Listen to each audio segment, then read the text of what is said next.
గుప్పెడు విత్తనాలు వేస్తే రెండు మొక్కలు వచ్చాయండి. కానీ నాకైతే చాలా సంతోషం, ఎందుకంటే వచ్చిన ప్రతి మొక్కని మనం కాపాడుకుంటే చాలండి. మీరు చూస్తున్న ఈ 2 మొక్కలు చాలా చురుకైనవి. ఇవేనండి కనకాంబరాలు.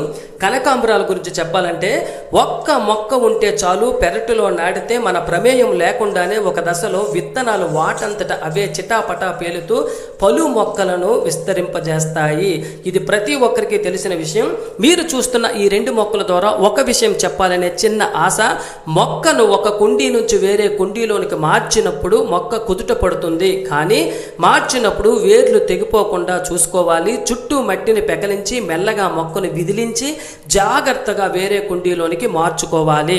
అలా మార్చినప్పుడే చక్కగా మనము మట్టిలో ముందే పోషకాలను జత చేస్తే మొక్క వేర్లు తొందరగా విస్తరించి మొక్క వేగంగా పెరుగుతుంది.